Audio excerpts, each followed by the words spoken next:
தாவீதின் சங்கீதம். சங்கீதம் 23. கர்த்தர் என் மெய்ப்பராயிருக்கிறார், நான் தாழ்ச்சியடையேன்.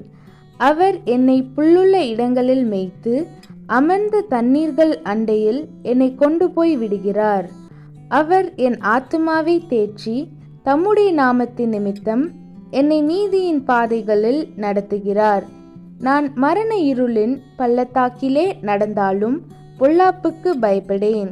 தேவரீர் என்னோடே கூட இருக்கிறீர். உமது கோலும் உமது தடியும் என்னை தேற்றும். என் சத்துருக்களுக்கு முன்பாக நீர் எனக்கு ஒரு பந்தியை ஆயத்தப்படுத்தி என் தலையை எண்ணெயால் அபிஷேகம் பண்ணுகிறீர். என் பாத்திரம் நிரம்பி வழிகிறது.